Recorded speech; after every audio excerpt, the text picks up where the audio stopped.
ایک دفعہ ایک بادشاہ اپنی ملکہ کے ساتھ بیٹھا تھا کہ ہنسی مذاق میں اس نے ملکہ سے پوچھ لیا تمہیں میری شکل کیسی لگتی ہے۔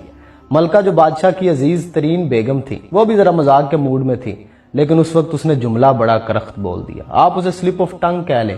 بولی مجھے آپ شکل سے جہنمی لگتے ہیں۔ یہ فکرہ سننے کے بعد بادشاہ کو غصہ آ گیا اور بولا میں اگر جہنمی ہوں تو تمہیں 3 طلاقیں دیتا ہوں۔ ملکہ نے یہ سنا تو اس نے رونا پیٹنا شروع کر دیا اور بادشاہ کو بھی کچھ دیر بعد اپنی غلطی کا احساس ہو گیا۔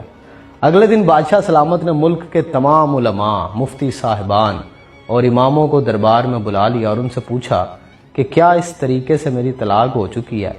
سب کا باری باری یہی کہنا تھا کہ ہاں آپ کی طلاق ہو چکی ہے اور شریعت کی روشنی سے ملکہ عالیہ اب آپ کی زوجہ نہیں ہے۔ اس محفل میں ایک نوجوان مفتی بھی موجود تھے۔ وہ ایک طرف ہو کے بالکل خاموش بیٹھے رہے۔ بادشاہ نے ان سے بھی یہی سوال پوچھا تو انہوں نے کہا جناب یہ طلاق نہیں ہوئی کیونکہ آپ نے مشروط طور پہ کہا تھا کہ اگر میں جہنمی ہوں تو تمہیں 3 طلاقیں دیتا ہوں، اور ابھی تک یہ طے نہیں ہوا کہ آپ جہنمی ہیں کہ نہیں ہیں۔ آپ کو اگر کوئی شخص جنتی ہونے کی ضمانت دے دے تو پھر آپ کی طلاق نہیں ہوگی۔ بادشاہ سلامت نے جوشیلے انداز میں پوچھا لیکن مجھے اس کی ضمانت دے گا کون؟ سب نے اس سوال کے جواب پہ اپنے سر جھکا لیے کہ دنیا میں کون شخص جنتی ہے اور کون جہنمی ہے، اس کی کوئی ضمانت کیسے دے سکتا ہے بھلا؟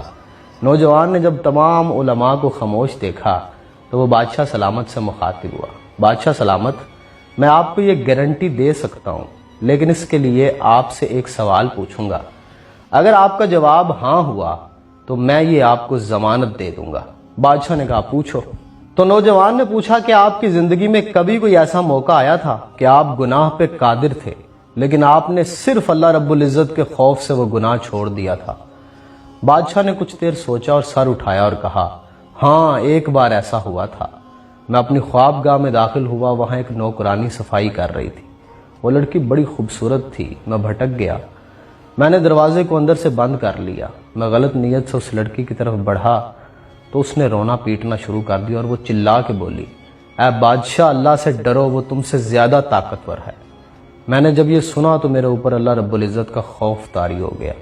میں اگرچہ بادشاہ تھا، وہ لڑکی میرے کمرے میں تھی، میں نے دروازے کو اندر سے کنڈی لگائی ہوئی تھی اور اس وقت دنیا کی کوئی طاقت مجھے وہ برائی کرنے سے نہیں روک سکتی تھی، لیکن میں نے صرف اللہ رب العزت کے خوف سے دروازہ کھول دیا اور اس لڑکی کو جانے کی اجازت دے دی، صرف اللہ رب العزت کے خوف کی وجہ سے۔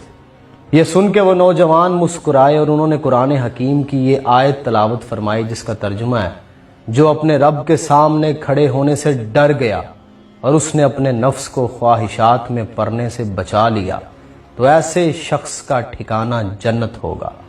اس کے بعد اس نوجوان نے بادشاہ سے کہا میں آپ کو ضمانت دیتا ہوں کہ آپ کی طلاق نہیں ہوئی۔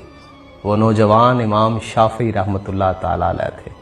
انسان شاید پوری زندگی پرفیکشن کے ساتھ پرفارم نہیں کر سکتا، گناہ و ثواب کے نسیان میں الجھا ہوتا ہے، جبلتوں کی کشمکش میں الجھا ہوتا ہے، لیکن پھر بھی کوئی ایک لمحہ تو ایسا ہونا چاہیے جب اسے لگے کہ گناہ پہ پوری قدرت ہے، پوری طاقت رکھتا ہے، لیکن صرف اللہ رب العزت کی ذات کی وجہ سے اس وقت گناہ نہ کرے۔ شاید اللہ رب العزت کی ذات مہربانی کرے اور اس لمحے کو ہماری نجات کا ذریعہ بنا دے۔